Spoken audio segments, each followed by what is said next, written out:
안녕하세요. 예은입니다. 저는 이제 중국 구매 대행을 한 지 2달 조금 넘었고요. 오늘 영상은 저처럼 이제 막 중국 구매 대행을 시작하시는 분, 아니면 이제 시작하시려는 분들을 위해서 어떤 걸 준비해야 되고 어떤 게 필요한지에 대해서 한번 영상을 만들어 봤어요. 오늘도 잘 부탁드립니다. 그리고 한 가지 더. 제가 예전에 스마트 스토어 할 때부터, 그리고 일본 구매 대행, 중국 구매 대행도 관련된 글들이 많고요. 항상 저는 제 블로그에다가 저도 궁금한 게 많잖아요. 처음에는 부가세 신고하는 법이나 사업자 등록증 내는 법, 이런 것들을 제가 블로그에도 하나하나씩 다 기록을 예전부터 해놨었거든요. 그래서 댓글이랑 더보기란에 보시면 제 블로그에서도 다양한 사업 내용들을 한번 확인해 보실 수 있습니다. 잘 부탁드릴게요. 그럼 이제 바로 시작해 볼게요. 저는 보통 오전에 테니스를 치러 가고 있어요. 아무래도 혼자 일하다 보니까 운동은 꾸준히 해야 되거든요. 그래서 제가 직장 다닐 때는 퇴근하고 아니면 주말에 운동해야 되는데, 자영업자는 이렇게 평일에 좀 널널할 때 운동할 수 있어서 좋은 것 같아요. 일단 중국 구매 대행을 처음에 준비하실 때 먼저 준비해야 될 것들이 있는데요. 첫 번째는 사업자 등록증이고, 그리고 통신 판매업 신고를 하셔야 돼요.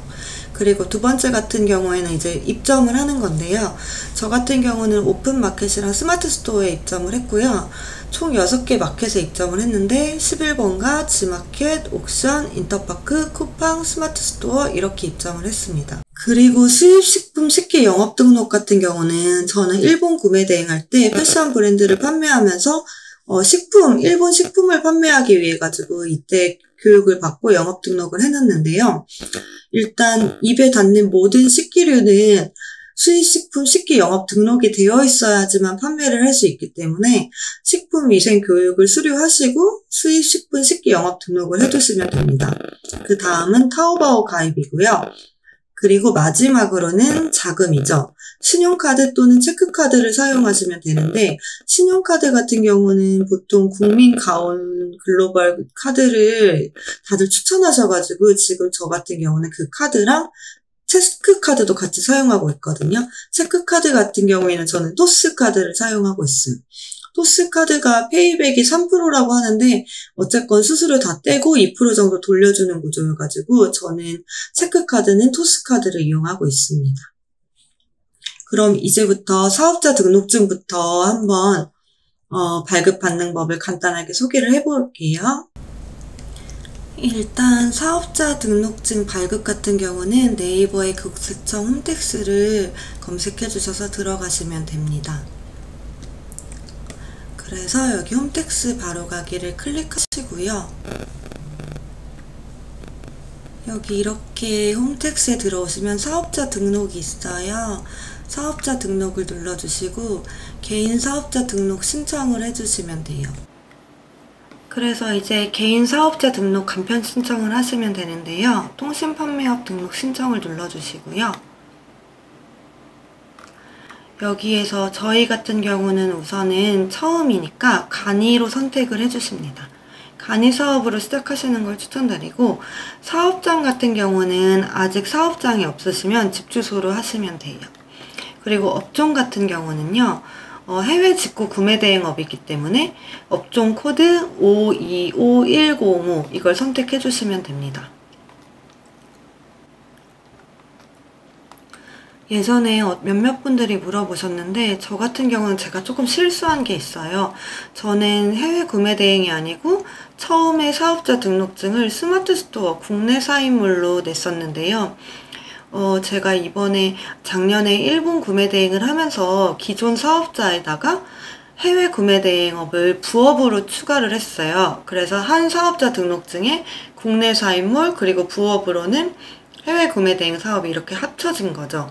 사실 이거 세금 문제 같은 경우는요, 저 같은 경우는 국내몰이랑 해외 구매 대행몰이 따로 있고, 모든 게 매출이랑 이제 가계부도 쓰고 다 내용이 정리돼 있고, 어쨌건 마켓이 겹치는 게 없어요. 그래서 세금 문제가 덜 복잡할 수 있고요. 단점은 뭐냐면, 제가 한 사업자 등록증에다가 주종으로 도소매업, 부업으로 해외 직구 구매 대행업을 냈더니 제가 이번에 큰맘 먹고 1년 반 동안 키웠던 스마트 스토어 국내 리빙몰을 양도하려고 그랬거든요. 그런데 네이버에 알아보니 타인에게 양도를 하려면 사업자 등록증을 폐업하고 양도를 한 다음에 재신청을 해야 된다고 하더라고요. 근데 그렇게 되면은 저 같은 경우는 지금 한 사업자 등록증에 해외 구매 대행업이랑 도소매몰이 같이 있는 거잖아요. 이게 양도할 때 되게 복잡한 문제가 돼가지고 만약 처음부터 다시 한다면 처음부터 사업자를 따로 낼 것 같아요. 그래서 저 같은 경우는 만약에 다시 한다면 해외 구매 대행업을 아예 따로 팔 것 같습니다. 그리고 제가 현재 소싱하고 있는 사이트는 딱 두 군데인데요. 타오바오랑 티몰입니다. 저는 이 두 군데에서만 소싱을 하고 있고요. 사실 티몰이나 타오바오나 같은 거라고 보시면 돼요. 큰 타오바오 안에 티몰이 있다고 보시면 됩니다. 그래서 타오바오를 가입해 주시면 되고요. 중국어를 못해도 구매 대행을 할 수 있냐고 여쭤보시는데 저는 중국 유학생이긴 하고요. 근데 저도 어려운 글자나 이런 건 다 까먹어서 잘 기억이 안 나요. 그리고 일본 구매 대행 했을 때도 일본어를 하나도 몰랐는데 일본 구매 대행을 했었던 거는 다 번역이 잘 되어 있기 때문이죠. 그래서 크롬 같은 경우에도 이렇게 번역 같은 시스템, 구글 트랜스레이터를 눌러 놓으면 이렇게 한국어로 다 번역이 되기 때문에 주문까지 하는데도 전혀 어려움이 없어요. 네. 그래서 이제 타오바오를 가입을 해주시면 되고요. 그리고 이거는 가장 궁금해 하실 것 중에 하나일 것 같아서요. 제가 간략하게 말씀을 드려볼게요. 중국 구매 대행을 시작하실 때 어떤 걸로 상품을 등록을 해야 되냐? 대량 등록이냐? 반자동 등록이냐? 수동 등록이냐? 제가 일본 구매 대행이나 국내몰 스마트 스토어 같은 경우는 수동 등록을 했었거든요. 근데 어쨌건 구매 대행 같은 경우는 많은 상품을 올려가지고 빠르게 매출을 내는 게 목표잖아요. 그래서 하나하나씩 상세 페이지를 꾸미고 키워드를 잡고 수동으로 등록하는 건 정말 시간이 생각보다 오래 걸려요. 그래서 예전에 일본 구매 대행을 할 경우에도 수동 등록을 했는데 최대로 한 8개밖에 못 올리는 것 같아요. 일단 진이 빠지기도 하고요. 대량 등록 같은 경우는 저는 처음부터 생각해보지 않았던 게 제가 기록이 전혀 없는 물건들이 상품들이 마켓에 마구마구 올라가가지고 지재권이나 복잡한 문제들이 많이 발생할까봐 이거는 처음부터 패스했던 등록 방법이고요. 반자동 같은 경우는 어쨌건 저희가 아이템을 직접 소싱을 해야 되고 리스트를 만들어가지고 프로그램에 등록을 하면 이제 상품들이 등록이 되기 좀 빠르게 등록이 되는 편인데요. 반자동 등록 프로그램에서는 어쨌건 키워드나 배송비 그리고 아이템을 직접 소싱을 해야 되는 그 시간이 들긴 해요. 그래도 가장 효율적으로 사용하기 좋은 거는 반자동 등록 프로그램인 것 같아요. 그래서 구매 대행을 하신다면 저는 반자동 등록을 무조건 추천드릴게요. 아마 대다수의 구매 대행 하시는 분들이 반자동 프로그램을 사용하셔서 상품 등록을 하고 계실 거예요. 저도 그러고 있고요. 그리고 제가 어떤 프로그램을 쓰는지 소개를 예전에 몇 번 해드렸는데 저는 래피드업에서 리뉴얼된 헤이셀러라는 반자동 프로그램을 쓰고 있고 여기다가 이렇게 상품을 등록을 하고 있습니다. 이 프로그램은 제가 처음에 래피드업을 써서 편하기도 하고요. 어쨌건 좋은 기능들도 많고 엄청 빠르게 상품을 등록할 수가 있어서 좀 추천드리는 프로그램이에요. 다양한 프로그램들이 있겠지만 자기한테 잘 맞는 프로그램을 사용하는 것도 중요하잖아요. 왜냐하면 어쨌건 저희는 매달 반자동 프로그램 비용을 결제하고 상품을 업로드를 해야 되기 때문이죠. 그래서 헤이셀러 같은 경우는 되게 만족하고 있고 이제 점점 계속 업데이트가 되고 있는 부분들이 많이 있어요. 그래서 나중에 이게 업데이트 되거나 또 세팅하는 방법들은 나중에 다시 한번 소개를 해드릴게요.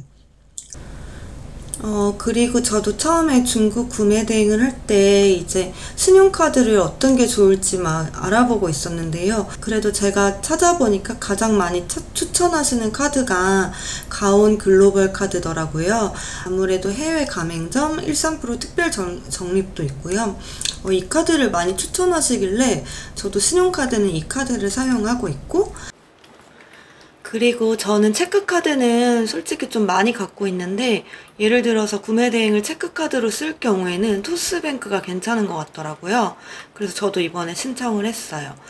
수수료를 제외하고 해외에 온 오프라인 결제 2% 캐시백을 돌려준다고 해서 저는 체크카드는 토스카드를 지금 추천드리고요. 제가 한 가지 빠뜨린 게 있는데 처음에 시작하실 때 홈택스에서 사업용 신용카드를 여기 보시면 사업용 신용카드 등록이 있거든요. 미리 사용하실 카드를 여기에 등록을 해두시면 나중에 세금 같은 거 정리할 때 좀 더 편하다고 하더라고요. 그래서 저도 이렇게 지금 2개 등록해놨거든요. 그리고 이거 별거 아닌 건데 하나 꿀팁을 말씀드리자면요. 일단 폰을 2개를 써야 되냐 아니면은 투넘버를 써야 되냐라는 질문들이 많으신데 저는 이건 개인 아이폰이고요. 제가 원래 기존에 스마트 스토어 할 때는 아톡이라는 어플, 이거 지금 아톡이라는 어플이거든요. 이 어플에서 월에 2,200원을 내면은 이제 수신 모드 그리고 070 번호가 발급이 돼요. 그래서 고객님들이 전화 거실 때 이 070 번호로 이렇게 전화가 오게 되거든요. 그래서 원래는 제가 스마트 스토어 할 때는 거의 아톡만 이용을 했고요. 스마트 스토어를 해보신 분들은 아시겠지만 보통 고객님들이 네이버 톡톡으로 문의가 많이 와요. 그래서 뭐 폰을 따로 써야 되나 이런 생각이 들었어요. 근데 이번에 구매 대행을 하면서 구매 대행은 어쨌건 통관 부호도 받아야 되고 그래서 고객님들이랑 문자 할 일도 많고요. 뭐 CS 같은 경우도 많아요. 왜냐면 저도 모르고 고객님들도 몰라서 이렇게 질문해야 되는 제품들이 많거든요. 그래서 이번에 저는 폰을 분리를 했는데 이게 갤럭시 S7인가 그래요. 2016년, 15년도에 나온 폰인가 봐요. 언제 나온지는 정확하게 모르겠는데 생각보다 상태가 되게 깔끔하잖아요. 깔끔하지 않아요? 그래가지고 저는 이거를 당근마켓에서 찾아보니까 4만원에 누가 파셔가지고 이걸 구매를 했어요. 그리고 편의점에 가도 요즘 편의점에서도 알뜰폰 유심칩을 사실 수 있거든요. 그래서 저는 편의점에서 알뜰폰 유심칩을 사가지고 여기다 집어넣고 이제 개통을 했어요. 저는 일단 좀 넉넉한 요금제로 월 9,900원 요금제로 사용을 하고 있는데 뭐 더 낮으신 걸 사용하셔도 되고 더 비싼 거 사용하셔도 될 것 같아요. 이게 인터넷도 되긴 되는데 저는 어쨌건 전화나 문자 용도로 사용하고 있고 이제 스토어 카카오톡도 만들었거든요. 그래서 스토어 카카오톡도 분리해놨고 문자 전화용으로 거의 사용하고 있습니다. 제가 왜 아이폰을 쓰면서 안드로이드로 중고폰을 구매했냐면요. 일단은 안드로이드 같은 경우는 데스크탑이나 노트북에서 메신저를 연결할 수가 있거든요.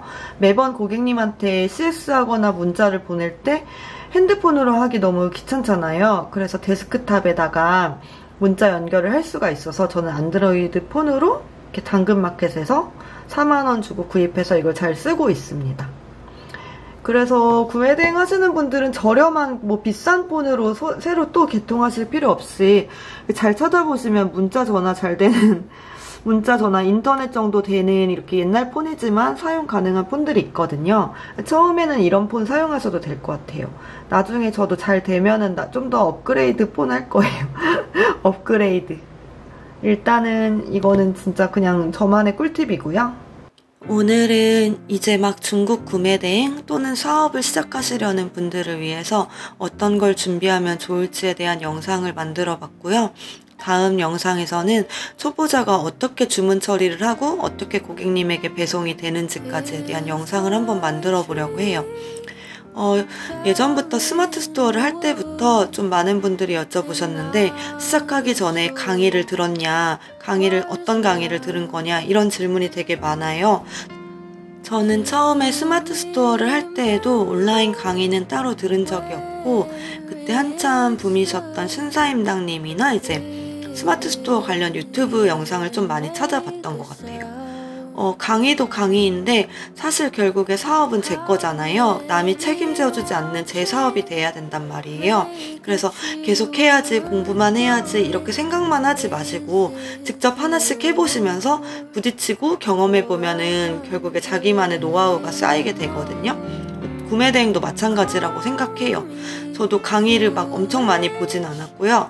약간의 공부 기간은 있었는데 일본 구매 대행을 해보기도 했고 또 중국 구매 대행은 약간 다르니까 이제 기본적으로 유튜브만 봐도 구매 대행 같은 영상은 되게 잘 나와 있더라고요. 특히 중국 구매 대행은요.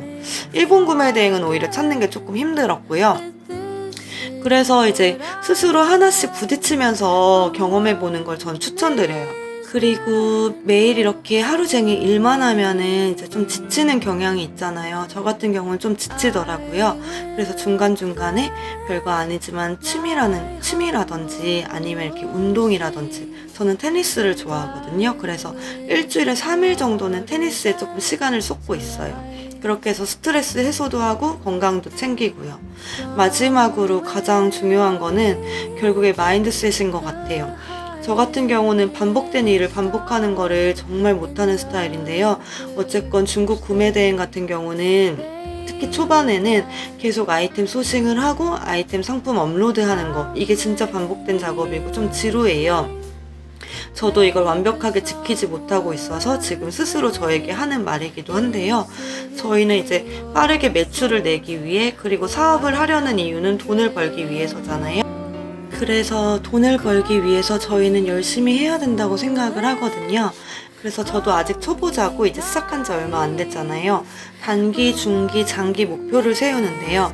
저의 장기 목표는 이제 좀 어느 정도 매출이 올라가면, 제가 여행을 좋아하니까 태국이나 이런 데 한 달 살면서 정말 디지털 노마드처럼 일을 해보자라는 게 저의 장기 목표고, 단기 목표는요, 이제 한 달을 다시 잡았는데 한 달간 아이템 소싱을, 그리고 상품 등록을 1000개 정도를 하자, 하루에 50개씩 소싱하는 걸 꼭 지키자라는 게 저의 이번 달 단기 목표이거든요. 그래서 매출을 조금씩 올려가지고 저도 언젠가는 조금 매출이 좀 상승할 수 있는 구조를 만들자라고 생각을 하고 있어요. 제가 혼자 일을 한 지 벌써 1년 반이 되다 보니까 그냥 진짜 기계처럼 이것저것 제가 하는 일이 좀 많거든요. 기계처럼 일만 하다 보면 번아웃이 오는 경우가 있어요. 그래서 목표를 스스로 줘야겠다. 예를 들어 회사 같은 경우는 열심히 일하고 휴가 기간이 있잖아요. 또 아니면 인센티브를 준다든지. 근데 혼자 일하다 보면 그런 게 없단 말이에요. 그래서 저는 이제 제가 좋아하는 여행을 스스로에게 주는 시간을 갖자라고 이제 목표를 잡고 장기 목표를 잡았어요. 저는 이미 사업을 해봤고 심지어 사업을 접으려고 했던 사람이었어가지고 사업을 다 접으려는 찰나에 마지막으로 해보는 게 지금 중국 구매 대행이거든요. 중국 구매 대행은 또 이미 너무 많아가지고 레드오션이 아니냐라는, 저도 그런 물음표가 많았는데 레드오션에 들어가야 되는 게 맞고요. 그리고 저는 아직까지 제가 스마트 스토어를 해본 대비 중국 구매 대행은 레드오션이라고 생각하지 않습니다. 분명히 하는 만큼 매출이 나올 것 같거든요. 그래서 저의 성장 일기도 앞으로 계속 보여드릴게요. 여러분들도 화이팅 하세요. 파이팅!